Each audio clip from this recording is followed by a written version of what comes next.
After that last exercise, you should now have all the body part fragments displayed on screen. But the app is kind of boring right now.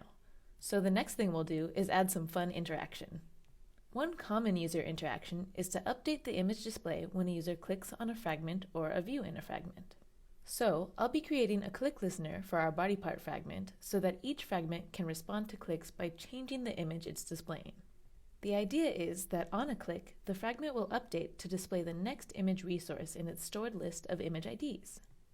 You might be used to attaching click listeners on a view through an activity, but remember that the power of fragments is in their reusability and modularity. So in this case, it's a good idea to handle the click interaction within the fragment class, since it repeats for all body part fragments. So let's go to our body part fragment code.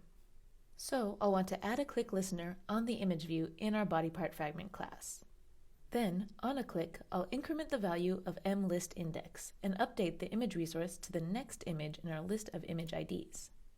The image view will need to be declared final since it's being accessed now by an inner class. I'll also want to give our fragment a way to figure out if it's reached the end of the list of images to display. And if the list index reaches the value at the end of the list, I'll reset the displayed list index to the first image ID at index 0. This way I can keep on clicking through, updating the list index and image resource to display. So let's see what it looks like when I run this app now. Each body part fragment has an internal click listener, and it changes image IDs based on how many times I click. So the functionality looks pretty good, but look at what happens when I rotate.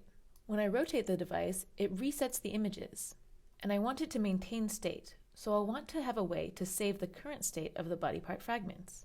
Let's go back to our code. I can do this by overriding the method onSaveInstanceState and saving the current variables in a bundle. And a bundle in this case is just a set of key value pairs. I'll want to have this bundle include the image list and the current list index of this body part fragment. I'll define the strings as static final string variables, named ImageIDList and listIndex. Then I'll save the bundle of variables, the ImageIDList and the list index, in onSaveInstanceState. I attach the current image list to the ImageIDList string, and I attach the current mListIndex to listIndex string. So I'm storing the current ImageIDList and the current list index. Then, at the start of onCreateView, if I detect a saved state, I'll load the value of these saved variables.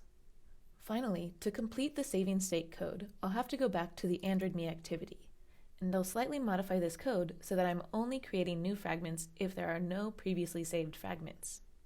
So I'll wrap this fragment creation code in an if statement that checks if there's a saved instance state. Now let's run our app again.